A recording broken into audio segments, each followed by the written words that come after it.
வணக்கம் நண்பர்களே, உங்களிடம் பேசுவது விமலா. இன்னைக்கு நாம கேட்க போற கதை இயற்கையின் சிரிப்பு. இதுவரைக்கும் இந்த சேனலை நீங்க சப்ஸ்கிரைப் பண்ணல அப்படின்னா மறக்காம சப்ஸ்கிரைப் பண்ணுங்க. பக்கத்துல இருக்கிற பெல் ஐக்கானையும் கிளிக் பண்ணுங்க. வாங்க கதைக்குள்ள போகலாம். அழகும் சுத்தமும் நிறைந்த அந்த அறையின் தரையில் ஓரிடத்தில் நீர் சதசதப்பும் புழுக்கைகளும் அசிங்க கரைகளால் பார்வையை உறுத்தின. காலையில் கண் விழித்ததும் மாதவன் பார்வையில் அதுதான் முதலில் பட்டது. சீ, என்ன அசிங்கம்! வவ்வால் வந்திருக்கு.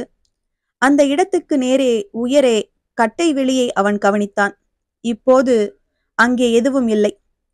ராத்திரி வந்திருக்கு. காலை வெளிச்சம் வந்ததும் பறந்தோடி போயிருக்கும். நல்லா விழையதுக்கு முன்னாடியே போயிருக்கும். துடைப்பத்தை எடுத்து அந்த இடத்தை பெருக்கினான். புழுக்கைகளைத்தான் அள்ளி வெளியே எறிய முடிந்தது. மூத்திரக்கரை திட்டு திட்டாக அந்த இடத்தை அசிங்கப்படுத்தி கொண்டுதான் இருந்தது. மாதவனுக்கு சுத்தம் மிக முக்கியமான விஷயம். சூழ்நிலையை சுத்தமாக அழகாக வைத்துக் கொள்வதில் அவன் அதிக அக்கறை காட்டுவான். மேஜை, நாற்காலிகளை, புத்தகங்களை, பொருட்களை எல்லாம் தினந்தோறும் பல தடவைகள் துணியால் தட்டி தட்டி தூசி போகும்படி பண்ணுவதில் கருத்தாக இருப்பான். சுவரில் தொங்கிய படங்களை சில நாட்களுக்கு ஒருமுறை துடைத்து பளிச்சிட வைப்பான். சிறு நூலாமடை கண்ணில் பட்டால் போதும், உடனே ஒரு கம்பை எடுத்து வந்து அதை அகற்றிவிட்டுதான் மறு காரியம் பார்ப்பான். தரையில் நூலோ காகித துண்டோ வேறு எதுவுமோ கிடந்து விட்டாலோ அவன் மனசு சங்கடப்படும். குனிந்து அதை எடுத்து அப்புறப்படுத்தினால்தான் அமைதி அடையும். தரையில் வவ்வால் ஏற்படுத்திய அசிங்க கரை அவன் மனசை கஷ்டப்படுத்தாமல் இருக்குமா?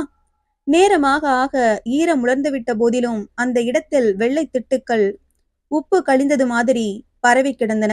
மாதவனின் கண்கள் எதேச்சையாக அந்த இடத்தில் அவ்வப்போது மேய்ந்தன. மனம் குறுகுறுத்தது. சீ, அசிங்கமா இருக்குதே! சனியம் பிடிச்ச வவ்வால் இந்த அறைக்கு ஏன் வரணும்? வேற போக்கிட அதுக்கு இல்லாமலா போச்சு?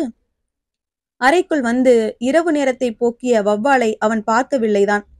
ஆனாலும் அது வவ்வால் செய்த வேலையே என்பதை அவனுக்கு அனுபவ அறிவு உறுதியாக உணர்த்தியது. சில காலங்களில் அந்த அறைக்கு எலி வருவது உண்டு. எங்கிருந்தோ நெல்லை எடுத்து வந்து புத்தக வரிசைகளுக்கு ஊடேயுள்ள இடுக்குகளில் புகுந்து கொறித்துவிட்டு உமியை போட்டு வைக்கும். புழுக்கைகளும் மூத்திரமும் சிந்தி ரொம்ப நேரத்துக்கு ஒருவித நெடி நிலவும்படி பண்ணிவிட்டு போயிருக்கும். ஆனால் இது எலியின் வேலை இல்ல. எலி புழுக்கைகள் இன்னும் பெரியதாய் பருமனாய் இருக்கும். எலி ஒதுக்கிடாமல் சந்து பொந்து இண்டு இடுக்கு என்று பம்மி இருந்தது. இறை தின்று கழித்து விட்டு போகும். இப்படி நட்ட நடுவிலே வெட்ட வெளியிலே தங்காது. இது வவ்வாலேதான். மறுநாளும் மூன்றாம் நாளும் மாதவன் இதையே எண்ணிக்கொண்டான். வவ்வால் ஏன் இந்த அறைக்கு வருகிறது? முன்பு திண்ணையில் ஒரு மூலையில் ஒண்டி இருப்பது வழக்கம். விழுந்து பார்த்தால் வவ்வால் இராது. கீழே அசிங்கமாய் ஈரமும் புழுக்கைகளும் பறந்து கிடக்கும். அதை விரட்டி அடிப்பதற்காக உயரே விட்டத்தில் இலந்தை முல்லை இலைகளோடு கட்டி வைத்தார்கள். வவ்வால் தொல்லை இல்லாது போயிற்று. பிறகு தொட்டிக்கட்டில் ஒரு இடத்தில் 2 வவ்வால்கள் அடைந்தன. அந்தி நேரத்திலிருந்தே பறக்கும் கொசுக்கள் பூச்சிகளை பிடிப்பதற்காக. இரவு 7-7:30க்குள் விளக்குகளை அணைத்து விடுவார்கள். வவ்வால்கள் வந்து தொங்கும். யாராவது எழுந்து விளக்கை போட்டால் விற்றென்று பறந்து ஓடும். விளக்கேற்றாமலே இருட்டில் அந்த பக்கம் போனால் வவ்வால்கள் விஷ் விஷ் என்று காற்றை கிழித்து ஓசைப்படுத்தியபடி சுற்றியும் சுழன்றும் ஏறியும் தாழ்ந்தும் பறந்து திரிவதை சில சமயம் அறிய முடியும். தொட்டி பக்கம் திறந்த வானவெளி இருக்கிறது. திண்ணையை அடுத்தும் திறந்த வெளிதான். அங்கெல்லாம் வவ்வால்கள் சஞ்சரிப்பது சரிதான். இந்த அறைக்குள் எதுக்காக வர வேண்டும்? மாதவன் மனம் கேட்டுக்கொண்டது. அவனுக்கு பதிலும் புரிந்ததுதான். கொசுக்கள் நிறைய, ஒவ்வொன்றும் தண்டி தண்டியாய் எவ்வளவு பெருசு! ஒவ்வொரு அறையிலும் கொசுக்கள் வாசம் செய்தன. அவற்றை பிடித்து தின்பதற்காக வவ்வால் வீட்டினுள் இருட்டில் அறைதோறும் சஞ்சரித்தது. இந்த அறைக்கும் வந்தது. இது ஒதுக்கமாய் அமைதியாய் ஆள் அரவமற்று இருந்தது. அது தங்குவதற்கு வசதியாகப்பட்டிருக்கும். வவ்வாலுக்கு வசதி, அவனுக்கு தொல்லை. ஒவ்வொரு சீசனில் ஒவ்வொன்று தொல்லை கொடுத்து கொண்டுதான் இருக்கிறது. நெல் இருக்கிற காலத்தில் எலி, குருவிகள் கூடு கட்டி குஞ்சு பொறிக்கிற சீசனில் குருவிகள், வைக்கோலும் புல்லும் துரும்புகளும் கொண்டு வந்து அசிங்கப்படுத்தும். மழை பெய்தால் கரையான்கள் உபத்திரவம். எப்பவும் கொசு தொல்லை. அதோடு வவ்வால் வேறு. மாதவன் அழுத்து கொண்டான். கொசுக்கடி தூக்கத்தை கெடுத்த ஒரு இரவில் அவனுக்கு மேலாக விர் பிர் என்று சிறகோசை எழ வவ்வால் அரை நெடுக பறந்து திரிந்ததை அவன் உணர்ந்தான். இன்னைக்கு அதுக்கு நல்ல வேட்டைதான் என்ற நினைப்பு அவன் மனசில் நெளிந்தது. மறுநாள் காலையில் அறையில் அந்த இடம் ரொம்பவும் அசுத்தப்பட்டிருந்தது. வழக்கத்தை விட அதிகமான புழுக்கள் திட்டு திட்டாய் ஈர நசநசப்பு. மாதவனுக்கு அருவருப்பும் எரிச்சலும்.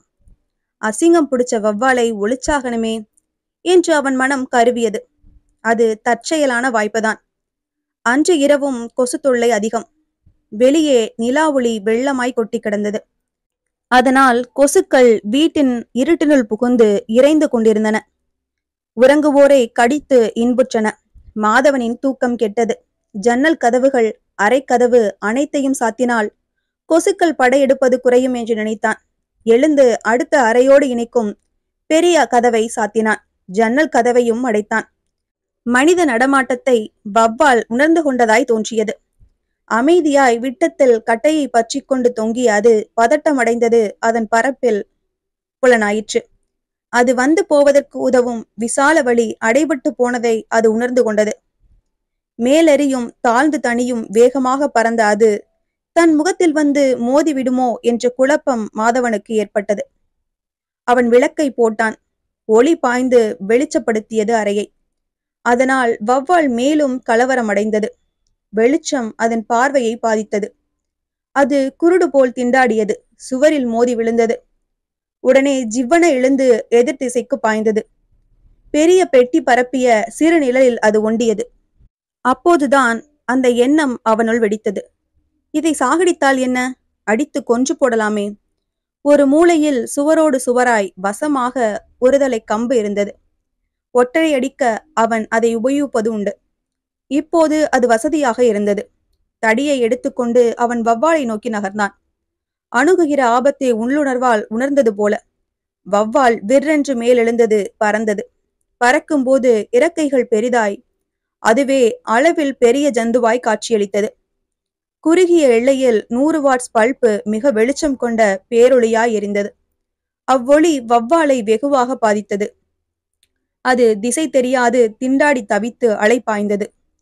அக்குழப்பத்தால் புசை முட்டி போன வெறியால் தன்னை நெருங்கும் போதெல்லாம் அது தன்னை கடித்து விடுமோ என்றொரு உள்பயம் மாதவனை நடுக்கியது. அதனால் அதை அடிக்க வேண்டும் என்ற அவன் நினைப்பு வேகம் பெற்றது. ஓங்கி வீசினான் தடியை. வவ்வால் மீது பட்டது. அது விழுந்தது. கிரீச் கிரீச் என்று விகாரமான ஒரு ஒளி எழுப்பியவாறு அது மீண்டும் மேலே எவ்வி பறந்தது, விழுந்தது. மேஜையின் காலருகே நிழலில் கிடந்த அதை அவன் மறுபடியும் அடித்தான். அது எழுந்து பறந்து வெளியே செல்லக்கூடிய வழியை நாடி தள்ளாடி கதவில் மோதி விழுந்தது. அசிங்க குவியலாய் அருவருப்பு தருவதாய் அவனுக்கு தென்பட்ட வவ்வால் மாதவனிடம் இரக்கம் எழுப்பவில்லை. அவன் தடியால் ஓங்கி குத்தினான். செத்தது அது. மறுபக்கத்து கதவை திறந்து வவ்வாலை தடியால் தள்ளி தள்ளி வெளியே ஏற்றினான். அங்கே மண் தரை, திறந்த வெளி. கிடக்கட்டும் சவம். காலையில் எடுத்து தெருவிலே பாலுங்கிணற்றுக்குள் போட்டு விடலாம். அவன் மனசில் ஒரு திருப்தியும் நிம்மதியும். முடுக்கு பக்கம் கதவை அடைத்து தாளிட்டான். அரை பக்க கதவை திறந்தான். வவ்வாலின் புழுக்கைகளும் மூத்திரமும் அசிங்கப்படுத்தி இருந்த இடத்தை துடைப்பத்தால் பெருக்கினான். இனி இப்படி அசிங்கமும் கரையும் ஏற்படாது. விளக்கை அணைத்துவிட்டு சந்தோஷமாக படுத்தான். தூக்கம் அவனை தழுவியது. எவ்வளவு நேரம் சென்றிருக்குமோ. மாதவன் திடீர் விழிப்புற்றான். கொசுக்கடி மட்டுமே காரணமல்ல. காற்றை கிழித்து சிறகடித்து பறக்கும் வவ்வால் எழுப்பும் விர் விஸ் ஓசை தெளிவாக அவனுக்கு கேட்டது. தூக்க குழப்பத்தில் அந்த வவ்வால் தான் வந்திருக்குமோ என்றொரு அபத்த நினைப்பு. அது எப்படி வரும்? அதுதான் செத்து விட்டதே. முடுக்கு கதவு வேற அடைத்து கிடக்கு. அது சாகாமல் கிடந்து காற்று பட்டதும் உணர்வு பெற்று வானில் பறந்து போய் வழக்கமான வழி மூலம். சீ பைத்தியம். அவன் மனமே அவனை எள்ளி நகைத்தது. அது செத்து கிடக்கு, இனி பறக்காது. பறக்கும் சத்தம் கேட்கவில்லை இப்ப. அப்படின்னா அதனுடைய ஆவியாக இருக்குமோ? மாதவன் தூங்கி போனான். காலையில் கண் விழித்ததும் வெளிச்சத்தில் அவன் பார்வையில் பட்டது. அதே இடத்தில் அசிங்கமாய் ஈர நசநசுப்பும் புழுக்கைகளும். அவன் மனசு சங்கடப்பட்டது. இன்னொரு வவ்வால் வந்திருக்கு. இப்போது அவன் உள்ளம் முதல் வவ்வாலுக்காக இறக்கப்பட்டது. முடுக்கு கதவை திறந்தான். அது சுவர் அருகில் குறுகி முடங்கி விரைத்து கிடந்து மூக்குப்பொடி நிறமாய் சில சில இடங்களில் கருப்பு படிந்து குரல் உருவமாய் இறக்கைகளை குறுக்கிக் கொண்டு அசிங்கமான மூஞ்சியோடு அது கிடந்தது. எத்தனை ஜீவத் துடிப்புடன் இயங்கியது இது! பறக்கும்போது எவ்வளவு பெருசாய், என்ன வேகம் நிறைந்ததாய், சில கோணங்களில் அழகாக கூட இருந்தது. அதை அசிங்கமான ஜடமாக்கி போட்டேனே! அவன் மனம் வருத்தப்பட்டது. இதை கொன்றுவிட்டதால் என்ன பிரயோஜனம்? அரை அசிங்கப்படுவது நிற்கும் என தெரியலையே. இன்னொரு வௌவால் உடனடியாக வந்துட்டதே, அதை கொன்றால் வேறொன்று வரும். அப்படி சங்கிலி தொடராக நடந்து கொண்டே இருக்கும். மாதவன் பெருமூச்செறிந்தான். குனிந்து செத்த வௌவாலை 2 விரல்களால் பற்றி எடுத்து வெளியே கொண்டு போய் பாலும் கிணற்றுள் விட்டெறிந்தான். அறைக்கு வந்ததும் அழகான அறையின் சுத்தமான தரையில் அந்த இடத்தில் கரையாக படிந்திருந்த அசிங்க திட்டுக்களாக ஈரமும் சிதறி கிடந்த புழுக்கைகளும் தன்னை பரிகசித்து சிரிப்பதாகவே மாதவனுக்கு பட்டது.